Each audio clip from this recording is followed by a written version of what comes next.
En el capítulo 19 del Evangelio de Juan, habíamos visto, y vamos a repasar un poco lo que vimos. Pilato les dijo, estoy en el versículo 15, parte B, ¿a vuestro rey he de crucificar? Respondieron los principales sacerdotes, no tenemos más rey que César. Así que entonces lo entregó a ellos para que fuese crucificado. Tomaron pues a Jesús y le llevaron, y él, cargando su cruz, salió al lugar llamado de la Calavera, y en hebreo Gólgota, y allí le crucificaron, y con él a otros dos, uno a cada lado, y Jesús en medio. Escribió también Pilato un título que puso sobre la cruz, el cual decía: Jesús Nazareno, Rey de los Judíos. Y muchos de los judíos leyeron este título porque el lugar donde Jesús fue crucificado estaba cerca de la ciudad. Y el título estaba escrito en hebreo, en griego y en latín. Dijeron a Pilato los principales sacerdotes de los judíos: no escribas Rey de los Judíos, sino que él dijo, soy Rey de los Judíos. Respondió Pilato, lo que he escrito, he escrito. Cuando los soldados hubieron crucificado a Jesús, tomaron sus vestidos e hicieron 4 partes, una para cada soldado. Tomaron también su túnica, la cual era sin costura, de un solo tejido, de arriba abajo. Entonces dijeron entre sí, no la partamos, sino echemos suertes sobre ella, a ver de quién será. Esto fue para que se cumpliese la escritura que dice, repartieron entre sí mis vestidos, y sobre mi ropa echaron suertes. Y así lo hicieron los soldados. Hasta ahí habíamos llegado, pero la situación no termina ahí. El Señor Jesús está grave físicamente, biológicamente no tiene retorno hacia la salud, sabe que va a morir, pero está completamente lúcido.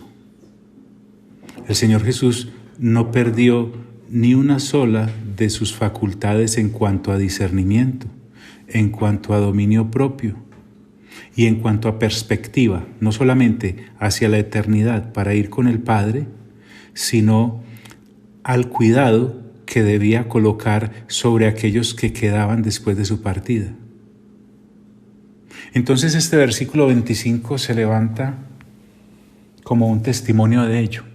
Dice la Escritura, estaban junto a la cruz de Jesús su madre, o sea María, y la hermana de su madre, o sea una tía, María, mujer de Cleofás, y María Magdalena. Entonces podemos entender que María estuvo hasta el final. Todos los discípulos huyeron, ellas no. Estaba la hermana de su madre. Los estudiosos dicen que posiblemente era Salomé, mujer de Zebedeo, y a la vez madre de Jacobo y de Juan, dando a entender que eran parientes. Pero bueno, es solo una especulación de estudiosos. Y otras 2 mujeres, María, mujer de Cleofás, y María Magdalena. Cuando escudriñemos otros evangelios, entonces hablaremos un poco más, al menos, de María Magdalena. Y dice el versículo 26, cuando vio Jesús a su madre y al discípulo a quien él amaba, aquí todos suponemos que es Juan, porque Juan en este evangelio a sí mismo se llama el discípulo amado. Ya lo dijo en el capítulo 13, versículo 23.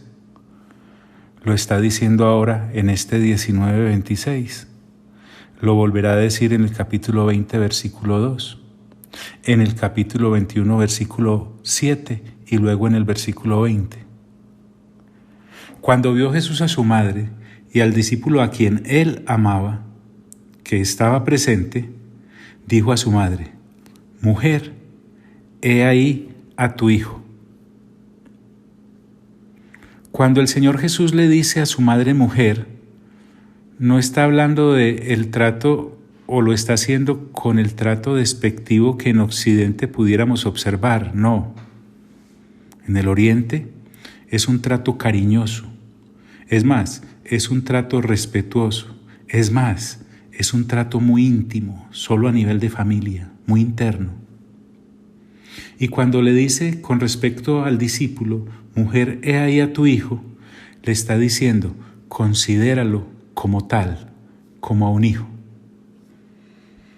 A todas estas podemos observar que los hermanos del Señor Jesús, hijos también de María, no están por ningún lado. Recordemos que ellos pues iban a ser y a participar en la obra del reino, pero a partir de Hechos 1:14 tal vez, en donde los encontramos en el aposento alto, esperando la promesa del Padre, a nuestro Dios, el Espíritu Santo. Entonces, Él, recuerda que te dije que ha conservado todas sus facultades de discernimiento, de dominio propio y de carácter.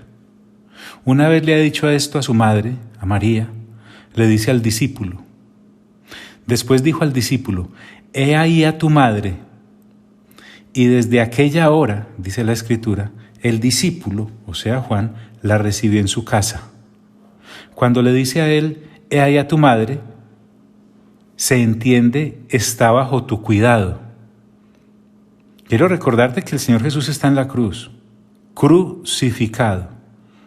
Ya vimos a todas las vejaciones que fue sometido, a todos los golpes, a todas las humillaciones.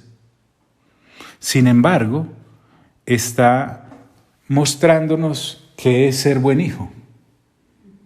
Ante la ausencia de sus hermanos en la carne, los que se habían criado con él en su casa, él necesita dejar a su mamá, a María, al cuidado de alguien. ¿Y quién mejor que un discípulo? Entonces eso me lleva a recordar que en cierta ocasión el Señor estaba reunido con los discípulos hablándoles del reino, un grupo considerable, y vino uno diciéndole, allá afuera están tu madre y tus hermanos y quieren hablarte. Y él le respondió, mi madre y mis hermanos son estos que escuchan la palabra de mi Padre que está en los cielos. Él no estaba menospreciando el nexo biológico que tenía con aquellos y con aquella, no, pero sí estaba recordándonos que sí tenemos un padre y una madre y seguramente unos hermanos y unas hermanas biológicos. Pero cuando hemos nacido de nuevo, hemos ingresado a una familia más grande y con objetivos eternos. Por eso es que ahora el Señor Jesús hace esto. Deja a su madre al cuidado de uno de sus discípulos, uno de sus hermanos en espíritu. No estaba menospreciando a aquellos biológicos, pero confía más para el cuidado de su madre en el discípulo que es su hermano espiritual. Y entonces la Escritura nos dice que la recibió en su casa. Esta es una apreciación muy personal. Me deja mucho que pensar acerca de los hermanos de Jesús, los hijos de María. Pero bueno, no habían nacido de nuevo, al igual que muchos de nosotros antes de conocer a Cristo. He ahí a tu madre, y desde aquella hora el discípulo la recibió en casa. Después de esto, avanza la Escritura diciéndome, sabiendo Jesús que ya todo estaba consumado. Este sabiendo me recuerda que mi buen Señor, tu buen Señor, nuestro buen Señor, conscientemente estaba allí en la cruz. Nada nunca lo tomó por sorpresa. Y entonces Él sabe que ya todo está consumado, solo le resta dar su último respiro, suspiro. Después de esto, sabiendo Jesús que ya todo estaba consumado, dijo para que la Escritura se cumpliese: tengo sed. Ese tengo sed lo encontramos en el Salmo 42, verso 2. Lo encontramos en el Salmo 63, verso 1. Lo encontramos en el Salmo 69, verso 21, el cual cito textualmente, abro comillas: me pusieron además hiel por comida, y en mi sed me dieron a beber vinagre. Entonces, para que se cumpliese la Escritura, me recuerda el apóstol Juan, nuestro dulce Señor Jesús dice: tengo sed. Y estaba allí una vasija llena de vinagre. No pensemos en el vinagre que nosotros conocemos para condimentar. Este era un vino o vini acedo que era usado por los legionarios y en cierta manera era una especie de narcótico que los ayudaba a suplir los dolores de los avatares en las batallas para poder continuar y perseverar. Y estaba allí una vasija llena de vinagre. Entonces ellos empaparon en vinagre una esponja, los soldados, y poniéndola en un hisopo se la acercaron a la boca. Uno de los soldados en una de sus jabalinas coloca la estopa y se la acerca a nuestro tierno Señor Jesús. Entonces dice que cuando Jesús hubo tomado el vinagre, entre otras cosas, discúlpeme, ya para qué, si todo el proceso de sufrimiento lo había vivido conscientemente, sin un solo sedante que le pudiese ayudar a sobrellevar los dolores. No, eso fue así, en seco. Cuando Jesús hubo tomado el vinagre, dijo: consumado es. Y habiendo inclinado la cabeza, entregó el espíritu. Acabó. Nuestro buen Señor Jesús murió. Su corazón ya no impulsaba la sangre en sus venas y en sus arterias, porque recuerda que ya no tenía ni una sola gota de sangre, la derramó toda. Y entregó el Espíritu, sangre preciosa, sangre de Dios. Entonces los judíos, recordemos que estos judíos eran ceremonialmente puros, pero espiritualmente inmundos. Por fuera eran sepulcros blanqueados, pero por dentro estaban llenos de los malos olores de la carne muerta que hace obras carnales por estar bajo pecado. Pero ellos seguían con sus apariencias religiosas. Entonces los judíos, por cuanto era la preparación de la Pascua, a fin de que los cuerpos no quedasen en la cruz en el día de reposo, pues aquel día de reposo era de gran solemnidad, rogaron a Pilato que se les quebrasen las piernas y fuesen quitados de allí. Es que las costumbres romanas eran muy lejanas de las costumbres judías. Por ejemplo, la costumbre romana era dejar los cadáveres de aquellos a quienes crucificaban sobre la misma cruz para que los perros y las aves de rapiña los devoraran. Pero había una ley judía que no lo permitía. Esta ley específicamente judía prohibía dejar un cuerpo pendiente en el instrumento de su suplicio durante la noche. Y fuera de eso, nos recuerda Juan que estaban en la preparación de la Pascua, que era una fiesta religiosa de gran solemnidad. Y nos hace énfasis en que era un día de reposo. Y recuerden que como al día siguiente era día de reposo, entonces como ellos no podían hacer ninguna labor material, entonces tenían que hacer todo lo necesario antes del día de reposo como tal. Y como el día de reposo era de gran solemnidad, porque además de ser, era un doble sabbat, porque era sábado normal, el de la semana, pero a la vez era un sabbat solemne, que era la Pascua. Entonces coincidió todo en un solo día, 2 días de reposo, valga la explicación.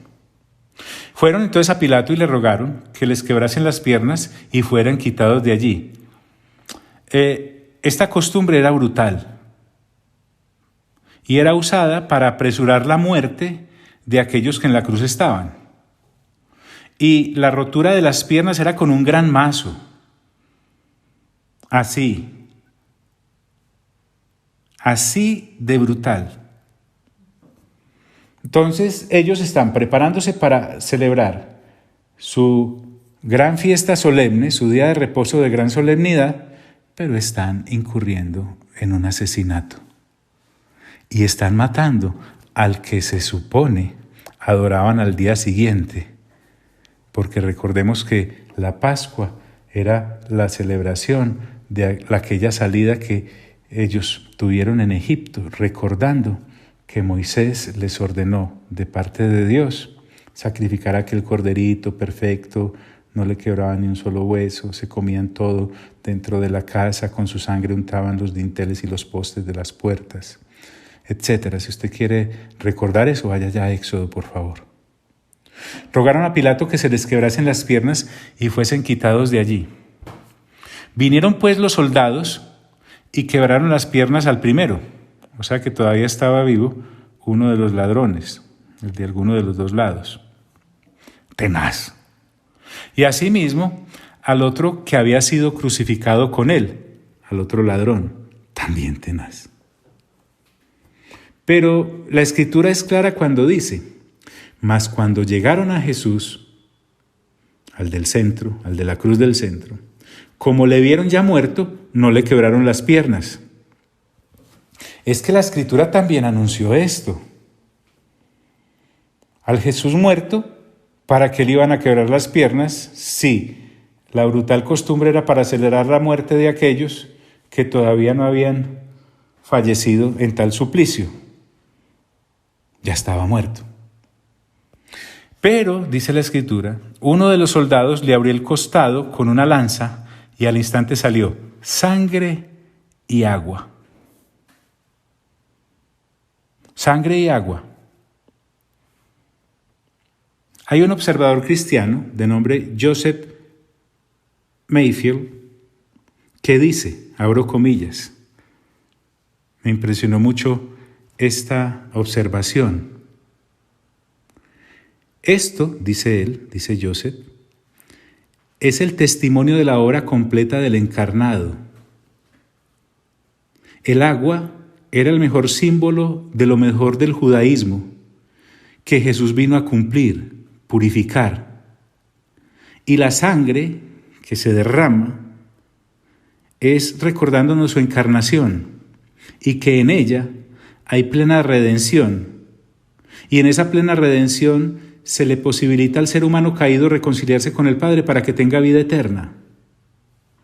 Entonces, al salir de su costado sangre y agua, la obra ha sido concluida.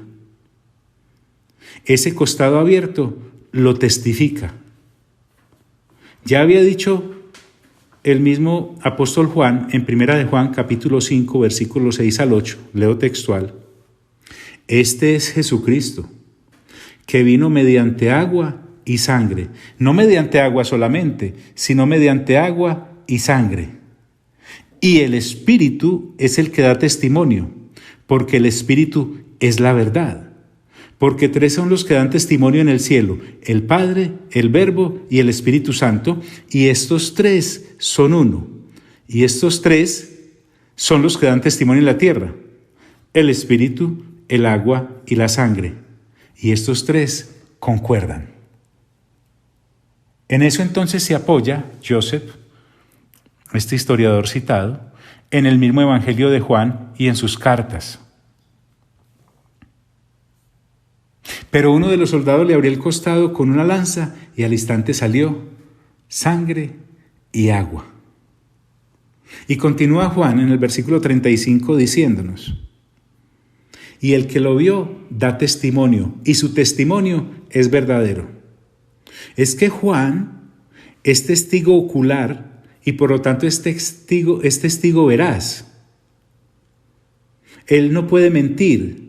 Cuando él dice el que lo vio da testimonio y su testimonio es verdadero, no está siendo orgulloso o petulante. Está recordándonos que para él el nombre de Dios es sagrado. Y el testimonio de Jesucristo, que es Dios, también lo es. Y al él escribirnos esto, está diciendo delante de Dios que no miento. Por eso él dice, y el que lo vio da testimonio y su testimonio es verdadero. Y él sabe, refiriéndose a Juan, el mismo Juan, que dice verdad. Y miren qué interesante, para que vosotros también creáis. Entonces, cuando él dice, Juan, que él mismo sabe que está diciendo la verdad, es porque sabe la responsabilidad de ser testigo de Dios ante los hombres. Pero nos recuerda la finalidad de su evangelio. O sea, Juan no escribió el evangelio para que nos admiráramos de su prosa. Juan no escribe el evangelio para que nos admiráramos de la forma en que como historiador narra los hechos. Juan no está escribiendo el evangelio para que fuese reconocido en la Biblia como un libro canónico y que según el canon podía incrustarse en las Sagradas Escrituras. Juan no lo está haciendo por vanagloria. Él aquí nos está recordando para qué escribió. Y esto quiero que también nos recuerde a nosotros para qué existimos los que decimos creer. Y es para que otros también crean. De resto, después de haber sido salvos y seguir en esta vida biológica un tiempo más, no tiene otra razón de ser. Por eso él dice, y él sabe que dice verdad, para que vosotros también creáis. Ese vosotros me alcanza y te alcanza y alcanza a todos aquellos que lean este evangelio, al igual que los otros. Y entonces Juan avanza y dice, porque estas cosas sucedieron para que se cumpliese la escritura. ¿No será quebrado hueso suyo? John, ¿cómo así? ¿Eso también está en el Antiguo Testamento? Sí, Señor. Hay un principio de ello en Éxodo capítulo 12, versículo 46 en la parte C, cuando Moisés le da la instrucción al pueblo de cómo debía sacrificar al cordero sin defecto alguno. Les dijo, ni quebraréis hueso suyo, con respecto a aquel animalito, tipo de lo que ahora estamos viendo aquí, cientos de años después, cumplido también en el Señor Jesús. Pero también está en Números capítulo 9, versículo 12, parte B. Ni quebrarán hueso de él, recordando precisamente la instancia de Éxodo 12. Y finalmente, ya referido de manera abierta al Cristo, al Mesías, en el Salmo 34, 20, cuando dice la Escritura, Él guarda todos sus huesos, ni uno de ellos será quebrantado. El Altísimo mismo se encargó de custodiar el cadáver del Señor Jesús para que se cumpliese hasta el final todo lo que las Sagradas Escrituras habían dicho de él. Entonces Juan se vuelve un referente para nosotros de lo importante que es el Antiguo Testamento en combinación con el Nuevo. Por eso dice él, y también otra escritura dice, mirarán al que traspasaron. Eso lo encontramos en Zacarías capítulo 12, versículo 10. Textualmente dice eso, mirarán al que traspasaron. Pero también lo encontramos en Apocalipsis capítulo 1, versículo 7. Ya el Señor, dando las instrucciones a Juan en Apocalipsis, nos recuerda a través de él en el versículo 7. Leo, textual. He aquí viene con las nubes y todo ojo le verá y los que le traspasaron. Y todos los linajes de la tierra harán lamentación por él. Sí, amén. Entonces no solamente está en el Antiguo Testamento con Zacarías, Se cumple ahora en el Evangelio de Juan capítulo 19, versículo 37, y lo vemos en Apocalipsis recordándonos el asunto. Y también otra escritura dice, mirarán al que traspasaron. Y la labor del discipulado y de los discípulos sigue adelante aún con Jesús fallecido. Miren qué interesante, dice el versículo 38. Después de todo esto, José de Arimatea, que era discípulo de Jesús, pero secretamente por miedo de los judíos, él y otro discípulo van a hacer lo siguiente. Pero hablemos un poquito de este José de Arimatea. En Lucas capítulo 23, versículos 50 al 51, se nos hace un zoom acerca de este señor. Dice Lucas, abro comillas, había un varón llamado José de Arimatea, ciudad de Judea, el cual era miembro del concilio. Fíjate, este hombre era miembro del Sanedrín. Varón bueno y justo, que también esperaba el reino de Dios y no había consentido en el acuerdo y en los hechos de ellos, así lo señala Lucas. Ahora Juan me recuerda, ahorita vemos qué fue lo que hizo en el Evangelio de Juan, dice que este José de Arimatea, Juan nos recuerda que era discípulo del Señor, pero secretamente por miedo de los judíos.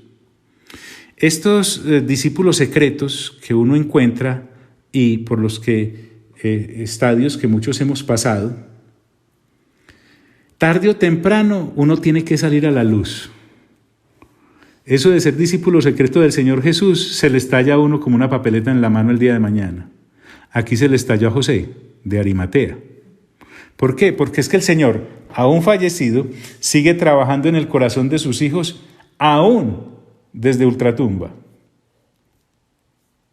Después de todo esto, José de Arimatea, que era discípulo de Jesús, pero secretamente por miedo de los judíos, rogó a Pilato que le permitiese llevarse el cuerpo de Jesús, y Pilato se lo concedió.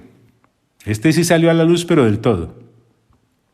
Cuando dice que rogó, no es un acto de humillación. Lo que está diciendo es que se presentó con respeto ante aquel que era una autoridad.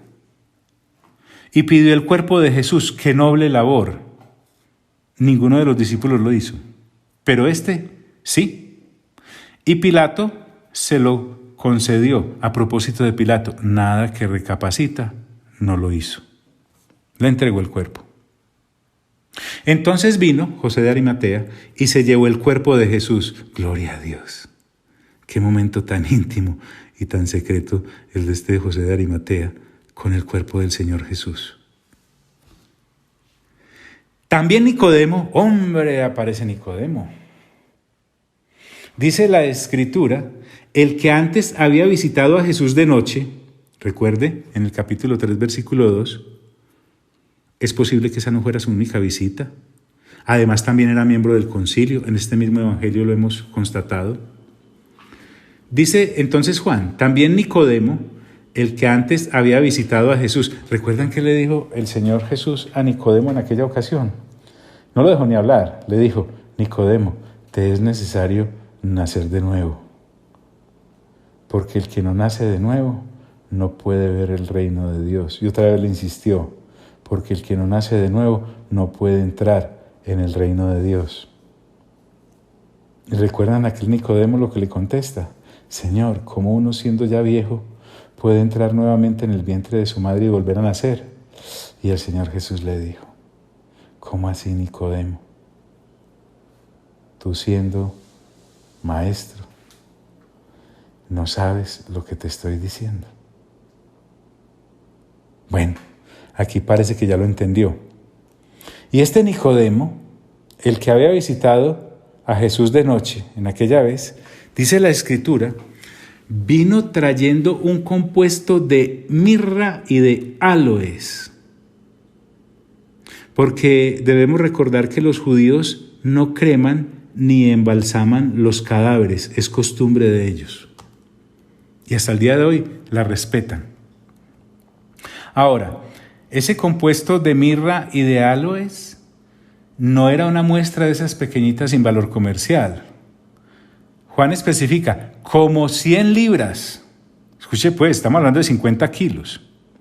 Así que Nicodemo además debe ser un hombre adinerado para hacer tal inversión y tal compra. Eso no lo va comprando cualquiera, ni lo compra uno con el mínimo. Y esta cantidad, dicen los que saben, era una cantidad semejante a la que se usaba solo en las sepulturas de reyes. Como este Nicodemo, al igual que José de Arimatea, le dan al Señor Jesús todo el esplendor de rey que de suyo tiene. Claro, pero como uno pasaba antes por ahí, y a la gran mayoría de las personas los velorios pues ni le gustan. Pero aquí estamos mirando unos detalles tan hermosos que el Espíritu Santo nos permite contemplar, porque es que nada de lo que el Señor Jesús vino a hacer es como para pasarlo corriendo. Entonces este Nicodemo vino trayendo un compuesto de mirra y de áloes como de 100 libras y tomaron, José de Arimatea él, el cuerpo de Jesús y lo envolvieron en lienzos con especias aromáticas. Era una mixtura de goma de árbol de mirra y madera de áloe en polvo. Es algo exquisito. Según la costumbre de sepultar entre los judíos, ellos envolvían los cadáveres en un lino fino, no era cualquier trapo, y colocaban las especies entre los pliegues de la misma sábana.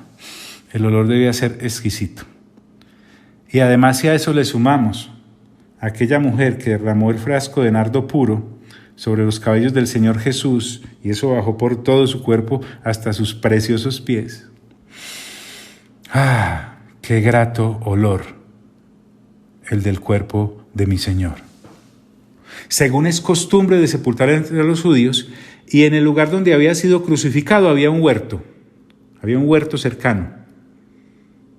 Y en el huerto, dice la Escritura, un sepulcro nuevo, en el cual aún no había sido puesto ninguno. ¿Qué detalle ese? Qué delicadeza la del Altísimo al conservar hasta el último detalle de lo que el cuerpo del Señor Jesús necesitaba en sus cuidados. Allí pues, dice la Escritura, por causa de la preparación de la Pascua de los judíos, porque estaban de afán, al siguiente día era de gran solemnidad para los judíos, y porque aquel sepulcro estaba cerca, dice, pusieron a Jesús. Gloria a Dios.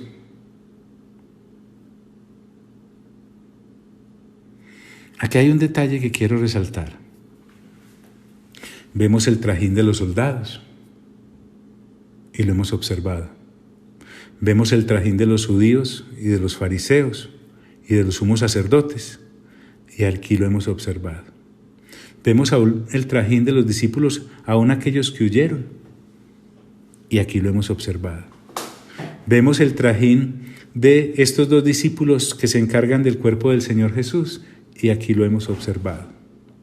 Hemos visto el cuidado que el Señor Jesús ha tenido la deferencia de hacer con su mamá al dejarla a cargo de su discípulo. Y aquí lo hemos observado. Pero ¿saben qué notaba en la lectura juiciosa de este pasaje en este momento? Y es que el cielo, donde está el Padre, y todos sus habitantes, los ángeles, los serafines, los querubines, los arcángeles, están en silencio. Hay un silencio ensordecedor en el tercer cielo y sus alrededores. ¿Y saben por qué? Porque esto que tal vez muchos de nosotros habíamos visto muchas veces sin ningún interés y con el ánimo de pasar de afán por allí.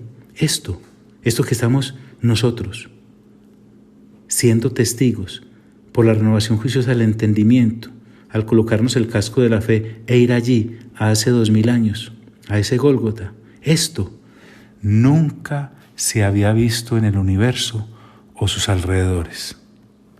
Y era Dios muriendo.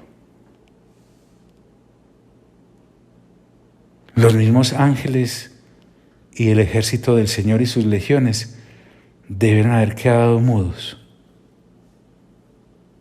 sin poder entender tal acto de ágape y de amor. El mismo Padre que agapó tanto a este mundo, que envió precisamente a su unigénito para que todo aquel que en él creyese no se perdiera, sino que tuviera vida eterna, también está en silencio. Porque es que el único que está hablando aquí como es, como realmente es el Señor Jesús, aún con sus labios sellados y sin signos vitales en su cuerpo, porque es que había obedecido hasta la muerte y muerte de cruz, como dice Filipenses. Permítame la expresión con sumo respeto. El Padre y el Espíritu Santo se quedaron sin palabras.